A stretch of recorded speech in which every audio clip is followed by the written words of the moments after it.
Bonjour, vous avez l'impression que l'argent n'est pas fait pour vous? Vous voulez optimiser votre budget et vos dépenses? Vous êtes souvent à découvert et vous souhaitez améliorer votre vision et votre gestion de l'argent? Alors, bienvenue sur Budget, le podcast qui t'aide à gérer concrètement ton budget. Définition, réflexion, technique, je vais vous donner mes clés pour dépasser vos croyances limitantes liées à l'argent et pour optimiser votre budget. N'hésitez pas à vous abonner et à partager ce podcast. Alors, aujourd'hui, on va voir une question centrale dans la gestion de l'argent et globalement centrale dans les croyances qu'on a, qui est gagner plus résout-il tous les soucis? Je vous pose le décor. Qui ne s'est pas déjà dit « j'ai besoin de gagner plus d'argent parce que je manque d'argent ». Jusque-là, tout va bien, j'ai pas de souci à ce qu'on me dise ça, effectivement, c'est sûrement vrai, on a raison de le penser, on a raison de vouloir gagner plus d'argent, c'est bien, parce que effectivement, souvent, on manque d'argent. Mais, là où je mets le mais, c'est que des fois, on pense que parce qu'on a plus d'argent, ça va tout régler dans notre vie. Parce qu'on a plus d'argent, on n'aura plus de soucis de découvert. Parce qu'on a plus d'argent, on sera moins frustré, on pourra s'acheter plus de choses. Parce qu'on a plus d'argent, on sera plus heureux. Parce qu'on a plus d'argent, on parviendra à trouver quelqu'un, je ne sais pas. Parce qu'on a plus d'argent, etc., etc. Et en fait, c'est pas forcément vrai, pour deux raisons.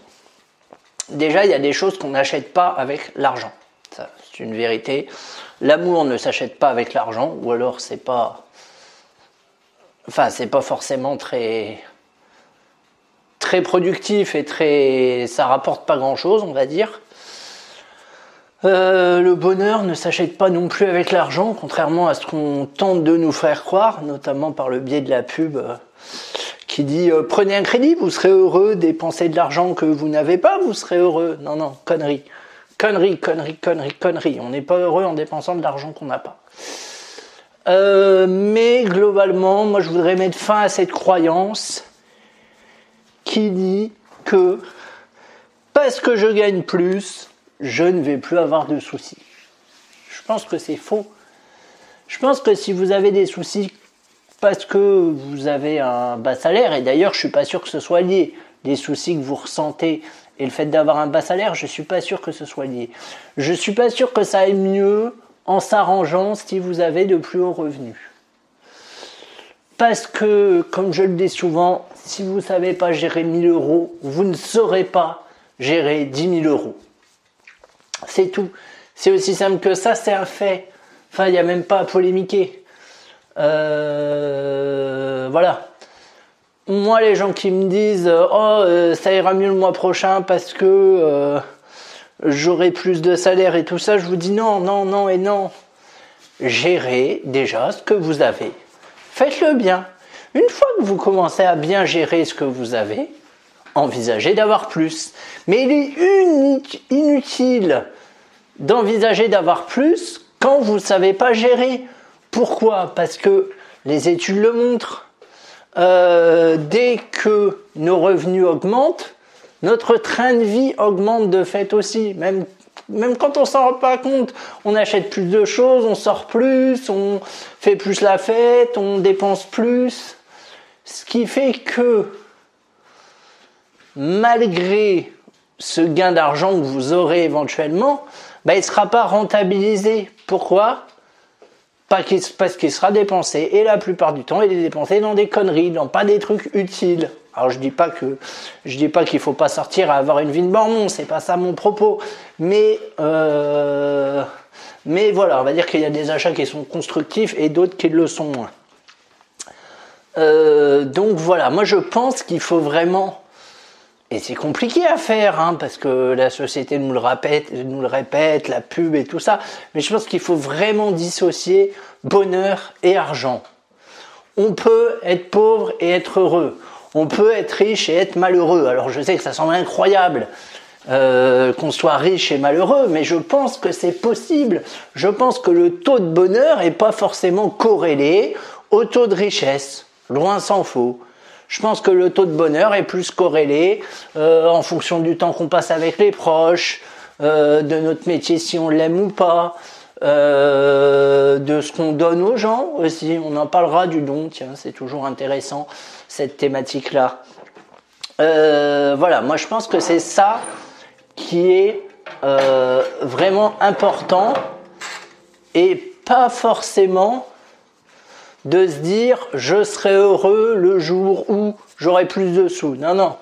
Commencez déjà par être heureux avec ce que vous avez et ensuite le reste viendra.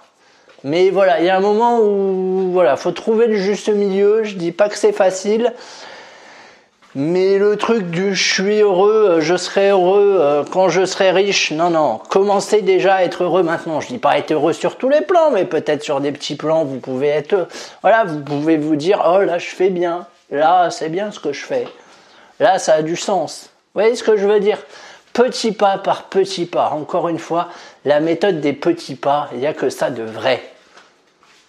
Mais arrêtez par pitié de vous dire, voilà, de corréler votre niveau de bonheur au niveau d'argent. Je ne dis pas qu'il n'y a pas de lien, mais je pense qu'il y a moins de lien que ce que vous pensez. Je pense, hein. Et ça, c'est la faute de la société, mais on en parlera de la culture, de la pub, de la télé, des journaux, etc., etc., qui tentent de faire croire qu'il faut de l'argent pour être heureux, et surtout de l'argent qu'on n'a pas, et il faut partir en vacances dans des pays chers, et il faut s'endetter pour ça, et il faut acheter le dernier lave-linge à la mode avec alors je sais plus quelle connerie c'était, avec le hublot là, j'allais dire le hublot transparent, mais non, les hublots sont transparents de toute façon. Bref, je ne sais plus quelle fonctionnalité qui globalement ne sert à rien, mais elle est tendance, du coup, il faut l'acheter à crédit pour être heureux, etc., etc. Ça, c'est du bullshit. N'écoutez pas les pubs, croyez-moi. Gérez déjà ce que vous avez, et ensuite, on en reparle. Mais ça sert à rien de se projeter dans un futur, enfin si, ça sert à quelque chose de se projeter dans un futur où on est riche, c'est pas ce que je veux dire, mais ça sert à rien de corréler ça à la résolution des soucis. Ça, j'y crois, mais absolument pas. Faut vous enlever cette idée-là de la tête. Voilà. Donc gagner plus résout-il tous les soucis? Non, voire même, il en crée plus. Parce que si vous ne savez pas gérer 1000 euros, vous ne saurez pas gérer 10 000 euros, sauf que 10 000 euros, c'est un plus gros montant, et du coup, il y a plus de chances d'être à découvert, etc., etc., etc. J'en veux pour preuve,